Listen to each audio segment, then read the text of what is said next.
Now, the most watched news in the Panhandle. News Channel 10 News at noon.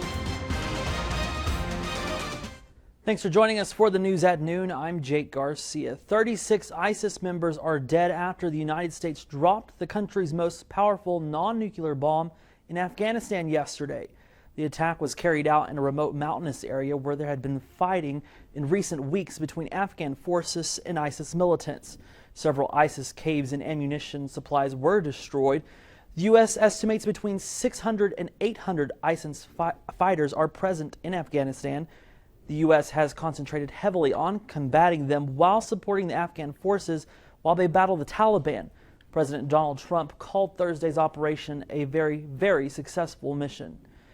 And a Texas man known as a serial rock thrower was sentenced to 40 years in prison for throwing rocks at drivers along an Austin highway. Austin police say he was responsible for throwing nearly 100 rocks, but now the man admits he threw more than 600. Sarah Navoy was in the courtroom where he explained why he did it. Dressed in prison stripes and handcuffed at the wrist, Pat Johnson rolled into a Travis County courtroom Thursday, a hearing intended to be a quick plea of guilt. Good morning, Mr. Johnson. Good morning, Your Honor. But what started normal derailed quick. Just my level of health care is so poor in the county jail. I don't think we should go to a trial. Johnson went on to tell the judge he was tortured and poisoned in jail, given the wrong medicines, and claims he was dead for 5 minutes.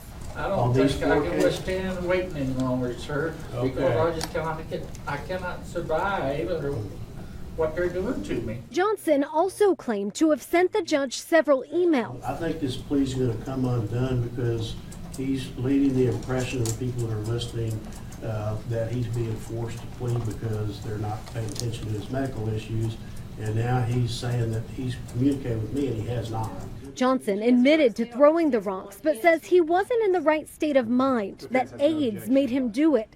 The back and forth visibly frustrated the judge. Why don't you take him back in there and we'll consider putting him back on trial. No. Yes, take him out of the courtroom at this time. I could have signed a 40-year plea deal. About an hour later, Johnson came back to the courtroom, this time pleading guilty. I plead guilty because I am guilty. To all 4 charges.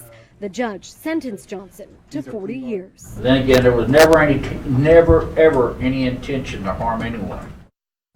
Today will be warm and breezy, but there's a chance for a few storms later this evening. For a first look at our forecast, let's send it over to meteorologist Samantha Thomas. How's it going, Samantha?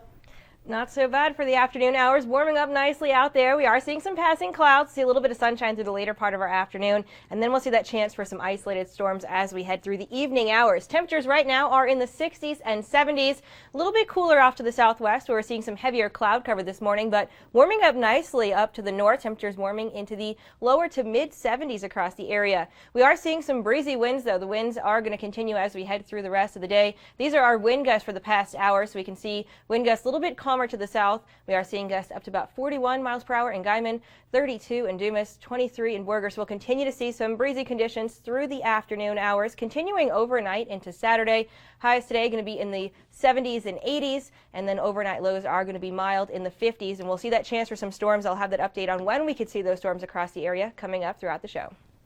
All right, Samantha, thank you. Crews in Fort Hood, Texas are still searching for a missing driver after authorities say the man's car was swept into a flooded creek. They found the driver's red Ford Focus late Tuesday evening, but the man was not inside. Officials have not said if the man is a soldier, but they say they are not giving up on him until they find him. To the family of this person, we will not stop until we find this individual. This is our priority.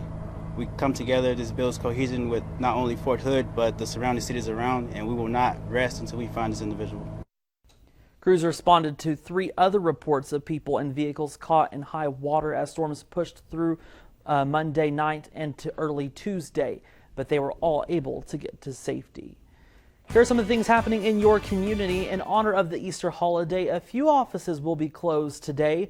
The Department of Public Safety offices, including the driver's license office, are closed. All DPS offices will resume normal business hours on Monday. And several Amarillo and area churches are hosting Easter events this weekend. Elevate Church will host their Easter extravaganza at the park behind Oakdale Elementary on 29th and South Hill. There will be bounce houses, games, giveaways, and hot dogs, as well as an egg hunt for kids with 15,000 Easter eggs. The event is free and will run from noon until 2 in the afternoon tomorrow. Also tomorrow, the church at Bushland will host their 3rd annual Easter egg extravaganza. Children of all ages can hunt for 20,000 Easter eggs at Falcon Football Stadium in Bushland. The event begins at 2 tomorrow afternoon and is free and open to the public. Then on Sunday, you are invited to celebrate Jesus' resurrection at the church at Bushland with 2 services, one at 9 and another at 10:30 in the morning. A group in Las Vegas is holding a special Easter egg hunt for children who are visually impaired. Naya Wong has the story. Leave it to the Easter Bunny to lead a sensory-filled Easter event with crafts, human foosball, and of course, a beeping egg hunt. It is pretty easy because I do it by sound. Most of the kids that do have a visual impairment have a heightened sense of hearing, so they are able to locate them actually probably better than I could. For several years, Robin Lamb watched her daughter and other visually impaired children hunt for these battery-operated eggs at the annual event. The kids then swap out their finds for treat-filled eggs donated by local Lions clubs. Nobody's left out, and it's a great experience, and it's so great to get our families together and out and just keep that normalization for our kids and so that they're making great memories. This beeping Easter egg hunt isn't just about having fun. For some, it's an opportunity to help mentor other kids. I think it's good for them to have somebody who knows what they deal with so they can look up to somebody and put their trust into them and feel safe with them. 16-year-old Carly Lamb is a counselor in training with the Nevada Blind Children's Foundation. She says she comes back to the beeping egg hunt each year to let other kids know they're not alone. And I just love watching them grow and everything, and just to see them achieve all their goals that they've set and everything, it's just it warms my heart. Nia Wong, 8 News Now.